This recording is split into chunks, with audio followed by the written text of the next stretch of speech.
hidayahnya kepada kita sehingga kita dapat berkumpul di sini dalam keadaan sehat walafiat. Kedua kalinya, salawat serta salam tetap tercurahkan kepada Nabi Agung Muhammad SAW yang telah menjadi kepala dan bagi umat Islam dan selalu kami harapkan syafaatnya di hari kiamat nanti. Amin. Ketiga kalinya, saya mengucapkan banyak terima kasih kepada Yayasan Lembaga Tunas Bangsa 1 Sidodadi Tempujo yang telah berkenan untuk menyediakan tempat bina untuk melaksanakan kegiatan penyuluhan pada pagi hari ini. Semoga Yayasan Lembaga Tunas Bangsa 1 Sidodadi Tempujo beserta kepala sekolah dan staf dewan guru mendapatkan kesehatan, rizki berkah, barokah di dunia wa dunia wal akhirat. Amin. Di sini saya sebagai MC atau pembawa acara akan membacakan susunan acara pada pagi hari ini. Acara yang pertama pembukaan, acara yang kedua sambutan kepala sekolah, acara yang ketiga kegiatan penyuluhan materi penyuluhan, acara yang keempat penutup dengan doa. Acara yang pertama pembukaan adalah acara ini kita buka dengan ulumul Quran. Alaihi sholawat al-Fatihah.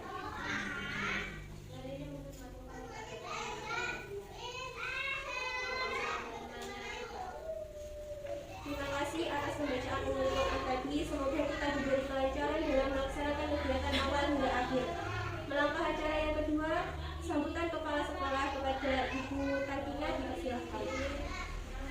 Assalamualaikum warahmatullahi wabarakatuh. Assalamualaikum warahmatullahi wabarakatuh. Alhamdulillah wa bihi nasta'in ala umuri dunya wa din ta'ala ibu-ibu guru dekat rumah yang kami hormati, ibu bapak dan ibu murid dekat rumah serta mbak-mbak dari mahasiswa UNED yang pada pagi hari ini mengatakan salawat dan salam senang biasa kita haturkan kepada Nabi kita Muhammad SAW yang mana beliau umat yang telah berhasil membawa umat yang berencana kebaikan berencana kemenangan dan berusaha mudah-mudahan kita nanti semua mendapatkan surga yang Bapak dan Ibu yang saya hormati, di sini kami menyampaikan terima kasih pertama atas kehadiran dan ibu-ibu yang pada hari ini guna untuk menghadiri undangan dari lembaga TK yang bekerjasama dengan bapak dari Universitas UNED ini. Kebetulan beliau ini sedang mengadakan penyuluhan yaitu tentang kegiatannya, tentang hasil belajarnya yang didapatkan di UNED. Mereka bertiga ini alhamdulillah sudah mulai dari kemarin lama ini mengadakan observasi di sini dan kita mengucapkan alhamdulillah juga karena di lembaga TK kita, lembaga tunas bangsa 1 ini sering dibuat untuk observasi dan KKN dari mbak-mbak dari universitas. Dulu juga sudah ada, yang ini sudah ada, yang kemarin itu daftar lagi, cuman kita masih dalam keadaan. Baiklah Bapak Ibu sekalian, itu yang bisa saya sampaikan. Bahwasannya di mbak-mbak ini sudah mengadakan penyuluhan sudah 3 kali sekarang. Yang pertama hari Senin ini ada 2 sesi pertama dan sesi kedua. Selanjutnya yaitu yang akan disampaikan oleh mbak-mbak ini adalah Smart Mama, pinter-pinter orang tua di rumah dalam mempelajari anak ya. Mungkin hanya itu yang bisa saya sampaikan. Saya mohon kerjasamanya dengan kalian mbak-mbak ini karena mbak-mbak ini juga lagi ada kegiatan dari universitasnya. Beliau butuh dukungan dari kita. Kebetulan dari salah satu mbak ini juga alumni TK sini ya, yang sekarang lagi kuliah di S1 PAUD yang nantinya akan menjadi guru-guru PAUD juga. Dan ya, mungkin hanya itu yang bisa saya sampaikan. Saya mengucapkan terima kasih atas kehadirannya. Mohon maaf atas segala kekurangannya. Mungkin mbak-mbak ini hanya bisa memberi segelas air dan sedikit mamiri. Mudah-mudahan ini berkenan bagi ibu-ibu. Nanti ibu-ibu kalau kurang paham monggo bertanya nggih. Monggo minta solusi, minta masukan kepada mbak-mbak ini tanda apa. Saling sharing, saling belajar bersama nggih.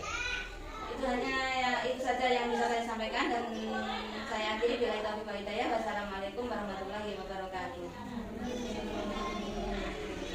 Terima kasih atas sambutan dari Ibu Kepala Sekolah. Selanjutnya acara yang ketiga penyampaian materi penyuluhan kepada teman-teman saya, dipersilakan. Assalamualaikum warahmatullahi wabarakatuh. Perkenalkan, nama saya Sasa Fitri, alamat Laman Ambulu Jember. Di sini saya sebagai moderator akan membacakan riwayat narasi. Nama Wiranti Mulyadani, NIM 190210205051, tempat tanggal lahir Jember 2 Desember 2000, alamat Kontang Ambulu Jember. Riwayat pendidikan TK Al-Islam Kontang Tengah, SDN Kontang 2, MTS Marif Ambulu, SMA 5 Ambulu. Pengalaman organisasi standar dari Bima Satya Adi Budaya. Pengalaman pelatihan workshop pengasuhan bayi dan balita seri 1 PG PAUD UNED. Pengasuhan bayi dan balita seri 2 PG PAUD UNED. Webinar penerapan atau MIS Multiple Intelligence Sistem PG PAUD Universitas Jember. Workshop APE kreativitas mahasiswa alat permainan tradisional kontemporer kecerdasan menjemput anak atau PG PAUD Universitas Jember. Pelatihan penulisan karya ilmiah PG PAUD Universitas Jember. Pelatihan dari pengenalan baca tulis Al-Quran metode UMI PG PAUD Universitas Jember. Untuk mempersingkat waktu, selanjutnya saya serahkan kepada pemateri, dipersilakan. Baik, terima kasih moderator. Sebelumnya, Assalamualaikum warahmatullahi wabarakatuh. Waalaikumsalam warahmatullahi wabarakatuh. Selamat pagi Ibu-Ibu semua. Selamat pagi Ibu-Ibu dan Bapak yang sudah menghadiri acara penyuluhan kami. Saya ucapkan terima kasih banyak. Sebelumnya saya ingin memperkenalkan diri saya kembali. Kan ada peribahasa kalau tak kenal maka tak sayang. Ya itu. Jadi perkenalkan, nama saya Wiranti Mulyadani dari PG PAUD UNED. Alamat asli saya itu Kontang Ambulu, Kontang Tengah sini. Jadi dekat ya Ibu. Di sini saya langsung saja masuk ke pokok pembahasannya. Di sini saya akan membawakan materi yaitu Smart Mama. Smart Mama ini artinya strategi meningkatkan minat belajar anak bersama orang tua dengan memanfaatkan media digital untuk pendampingan belajar anak di masa pandemi dalam menstimulasi kemampuan kognitif. Nah, di sini saya ada empat pokok bahasan. Yang pertama yaitu pengertian perkembangan kognitif, lalu ada pengertian media digital, dan yang ketiga pengertian pembelajaran daring dan problematikanya. Dan yang keempat adalah pentingnya menjadi smart mama. Yang pertama yaitu mengenai perkembangan kognitif. Saya ingin bertanya, Bapak-Bapak, Ibu-Ibu, apakah sudah tahu tentang apa sih itu perkembangan kognitif? Mungkin belum ada yang tahu deh. Jadi perkembangan kognitif merupakan dasar perkembangan intelligence pada anak atau yang biasa kita sebut sebagai perkembangan kecerdasan. Nah, artinya itu perkembangan di mana anak itu dapat berpikir, mampu memahami dan mengeksplor dunia di lingkungan sekitarnya. Jadi dari masa usia dini mereka, dari mereka kecil itu sebenarnya mereka sudah memiliki kemampuan untuk mengeksplor dan memahami tentang apa sih yang ada di lingkungan sekitar mereka. Istilahnya bisa disebut kemampuan dalam berpikir mereka. Nah, pada masa usia dini ini atau pada tahap perkembangan kognitif anak ini dari kecil itu sudah memiliki beberapa tahapan perkembangan yang dibagi menjadi 4 tahap. Yang di situ ada tahap sensorik motor. Nah, tahap sensorik motor ini terjadi pada anak usia 0 sampai 2 tahun. Artinya di mana anak itu dari usia bayi hingga usia 2 tahun. Dalam hal ini anak itu belajar atau peka terhadap lingkungan, mengenal lingkungannya itu hanya melalui istilahnya indera-indera mereka, melalui panca indera mereka, seperti mereka dapat mengenal suatu objek, yang mengenali suatu objek itu bisa dari penglihatan mereka, kemudian dari pendengaran, dari istilahnya itu perabaan mereka seperti itu. Kemudian untuk yang selanjutnya yaitu tahap praoperasional. Nah, tahap ini itu terjadi pada usia 2 sampai 7 tahun.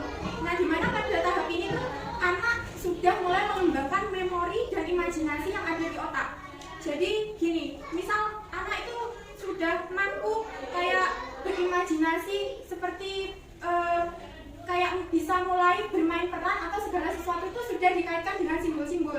Misalkan ada sih anak kecil yang istilahnya itu bermain peran kayak gimana ya jalannya, anak kecil tuh suka kayak ke Medan, ya gak sih Bu?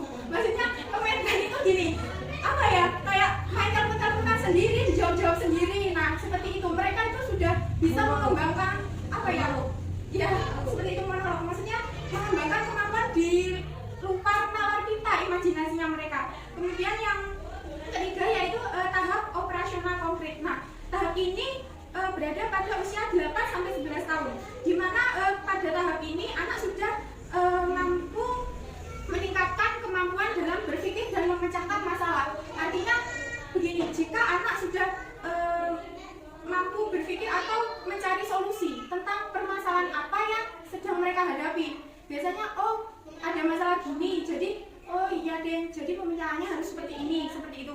Kemudian tahap operasional formal. Nah ini terjadi pada anak umur 11 tahun ke atas, di mana dalam tahap ini anak itu dalam segala sesuatu atau bertindak itu sudah menggunakan akal atau logikanya. Jadi mereka masih berpikir dulu, oh ya kalau aku bertindak seperti ini nanti salah, dampaknya begini, begini. Jadi segala sesuatu itu sudah mereka pikirkan seperti itu. Kemudian yang selanjutnya yaitu cara meningkatkan kemampuan kognitif anak bersama orang tua. Mohon maaf Bapak Ibu di situ nggak ada, tapi di sini saya akan menjelaskannya sendiri. Jadi gini deh, cara kita dalam meningkatkan kemampuan kognitif di rumah bersama orang tua kan gini, apa tidak harus deh, maksudnya kan kalau di rumah di sekolah itu kan sudah diajarkan deh, sudah diajarkan segala sesuatu apa, tapi bukan berarti di rumah itu tidak diajarkan kembali, tapi di rumah itu kita harus tetap mengasah kemampuan mereka agar kemampuan mereka itu dapat berkembang secara optimal, artinya dapat berkembang dengan baik. Nah yang pertama itu caranya yaitu penting bagi Bapak Ibu untuk aktif berinteraksi dengan anak sejak dini, karena dengan berinteraksi apa ya istilahnya, dengan berinteraksi orang tua bisa menjadi lebih dekat dengan anak, dan kemudian dengan berinteraksi pula kan istilahnya kita dapat mengetahui sih bagaimana sih perkembangan anaknya, terus dapat mengetahui apa sih kegiatan mereka yang dilakukan sehari-hari. Kemudian bantu anak mengenal objek yang ada di sekitar. Misalkan anak kan sejak usia dini itu mungkin dapat kenal dengan kata benda, dikenalkan lah istilahnya sejak usia lahir itu mereka bisa dikenalkan dengan kata benda. Nah begitu dengan sedikit-sedikit mengenalkan kata-kata yang sederhana mulai sejak dini itu bisa melatih dan menambah kosakata bahasa anak seperti itu. Kemudian biarkan anak mengamati dan mengeksplor lingkungan sekitar.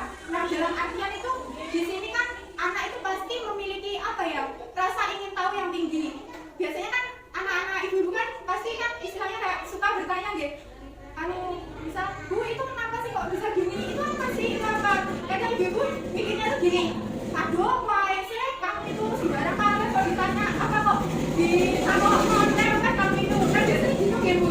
Itu dia kan Bu, bukan berarti anak-anak itu cerewet, bukan, tapi di situ itu mereka sedang apa ya, sedang mengembangkan kemampuan berpikir dan mereka itu ingin tahu. Berarti di situ proses daya imajinasinya mereka itu sedang meningkatnya seperti itu.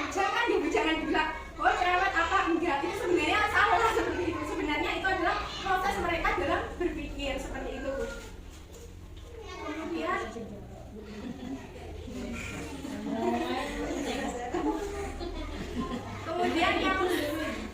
Kemudian yang selanjutnya adalah problematika pembelajaran daring. Nah kita kan tahu ya bahwasanya selama pandemi ini ya kan anak-anak itu belajarnya itu cuma dari sekolah, maksudnya dari HP aja, dari rumah, tidak ada tatap muka. Nah pembelajaran daring ini merupakan pembelajaran yang dilakukan secara virtual melalui aplikasi yang tersedia. Kemudian pembelajaran daring itu kan biasanya pasti menggunakan media digital. Bapak Ibu ada yang tahu apa sih itu media digital? Ya benar, HP Ibu-ibu. Jadi media digital adalah media serta dioperasikan oleh mesin atau media digital atau yang bisa kita sebut sebagai perantara atau pengantar pesan untuk berkomunikasi. Jadi kan Bapak Ibu, selama pandemi kan segala sesuatu kan anak-anak tuh mesti selalu lewat HP, apa-apa HP gitu. Jadi kan istilahnya kayak pembelajaran juga kan kayak istilahnya kurang efektif. Nah, dampaknya tuh gimana di pola pikir mereka? Jadi tuh kayak mereka istilahnya kekuatan memori mereka itu kayak kurang diasah seperti itu. Kemudian ketika pembelajaran daring kan pasti ada dampaknya, yaitu dampak positif dan dampak negatif. Dampak positifnya itu mungkin mereka lebih banyak waktu bersama orang tua dan keluarga di rumah, dan dampak negatifnya itu pembelajaran kurang efektif hanya melalui HP saja dan membuat anak mudah bosan. Nah, maksudnya membuat anak mudah bosan itu misalnya minimnya pengetahuan orang tua tentang IT misalnya, itu membuat anak itu kurang ada pengawasan, sehingga biasanya kan Bapak Ibu kan kayak kurang, biasanya ada yang kurang telaten dalam mengurusi anak. Jadi biasanya itu anak Bu, aku minta HP dong gitu kan, biasanya gitu. Ya wes tapi kan padahal mereka juga nggak tahu apa aja yang diakses di HP. Biasanya kan mereka sering mengakses hal-hal yang kurang tahu. Misalnya kan di HP ada yang dampak negatif yang mereka akses kan kita juga nggak tahu. Jadi di sini tuh pengaksesan mereka yang ada di HP itu menjadi istilahnya kurang bermanfaat gitu.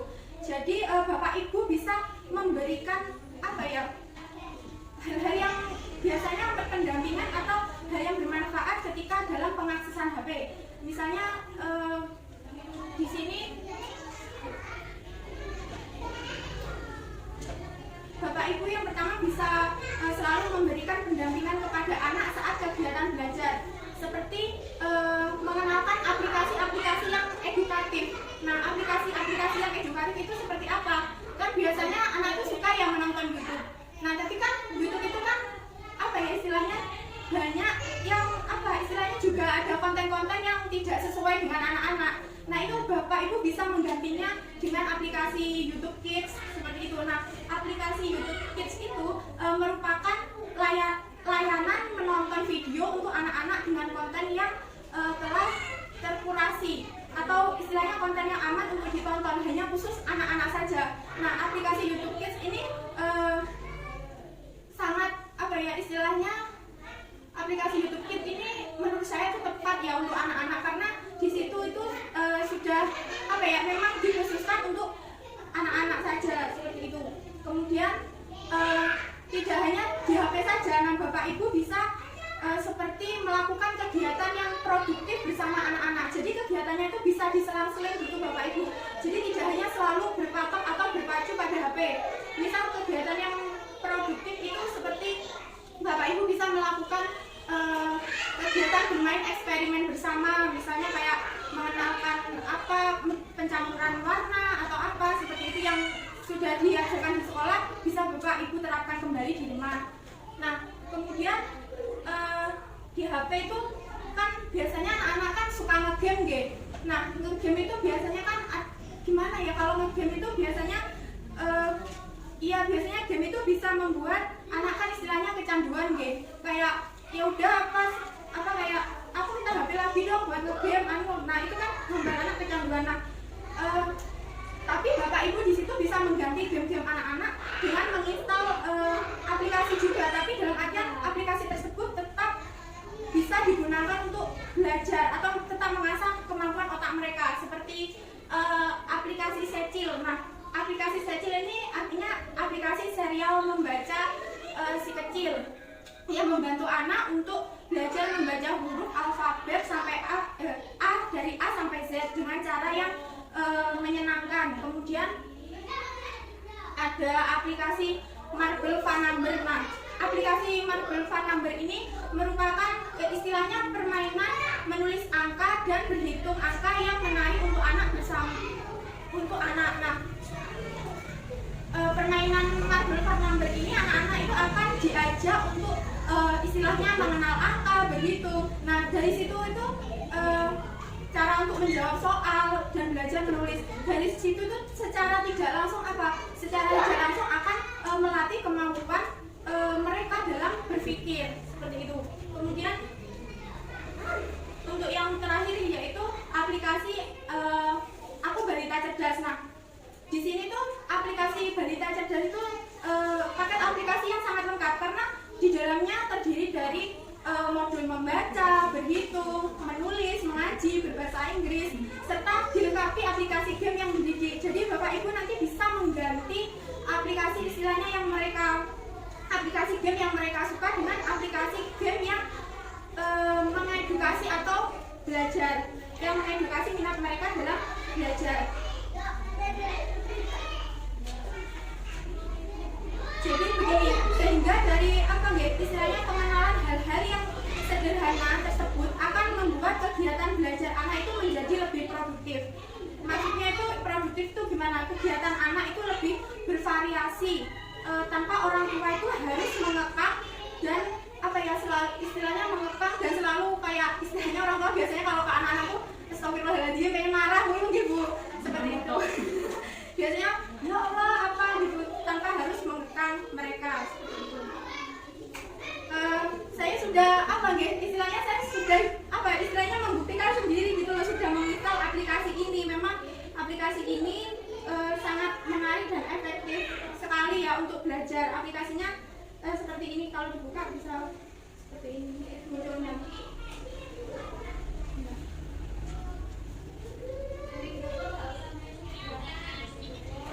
Nah ini kan bisa melatih. Nah ini kan untuk belajar membaca anak kan bisa nggak untuk melatih untuk kecerdasan anak juga ini bisa dimulai seperti ini. Nah ini kan juga seperti game nggak, tapi sebenarnya game yang mendidik seperti itu. Misal seperti ini, misal ini tebak kata dipilih. Jadi anak disuruh memilih mana sih kata buku, lalu dipencet seperti ini. Nah seperti ini. Ini kan termasuk hal yang menarik yang mereka sukai karena di sini tuh kenapa? Karena di sini tuh bervariasi seperti itu. Kemudian ada lagi pasang huruf. Nah seperti ini misal pasang huruf.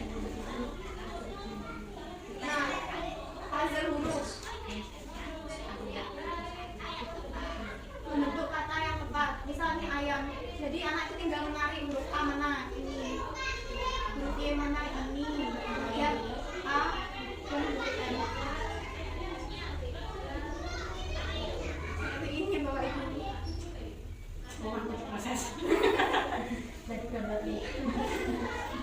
Aplikasi-aplikasi itulah yang ini juga sudah saya coba sendiri. Tapi tidak hanya anak-anak sebenarnya yang suka game, saya pun juga suka. Jadi saya juga malah menginstal aplikasi-aplikasi game, tapi aplikasi yang menurut saya aplikasi tersebut itu bermanfaat gitu, bisa melatih terus mengasah kemampuan kita seperti itu. Kemudian kalau aplikasi ini ini aplikasi Balita Cerdas ini, nah ini banyak sekali yang di sini ada belajar huruf dan angka, belajar membaca, belajar berhitung dan lain sebagainya. Nanti bisa dipilih sesuai dengan keinginan dari anak-anak seperti itu. Jadi kegiatan mereka itu tidak bosan dan bervariasi. Kan biasanya kalau pembelajaran daring itu kan hanya lewat HP, tugas saja biasanya hanya kayak istilahnya difoto lalu dikirimkan WA, tapi ya kadang kan mereka bosan gitu, jadi harus diselingi dengan hal-hal yang seperti itu. Mungkin hanya itu saja Bapak Ibu yang bisa saya sampaikan. Kurang lebihnya mohon maaf. Wassalamualaikum warahmatullahi wabarakatuh. Waalaikumsalam warahmatullahi wabarakatuh. Baik, terima kasih pemateri yang sudah menjelaskan dan mengungkapkan materi penyuluhan pada pagi hari ini. Untuk acara selanjutnya yaitu sharing-sharing tanya jawab tentang permasalahan panjenengan sedanten mengenai anak. Silakan yang mau ditanyakan Bu buat Novo. Soalnya kita masih belajar, gimana dia masih belajar. Nah, kalau anaknya sekarang jauh TikTok tak loh Bu. Dalam mengatasinya bagaimana nih Bu? Yang kenanya lu besuk. Bos, oke. Soalnya anak itu kayak pendiam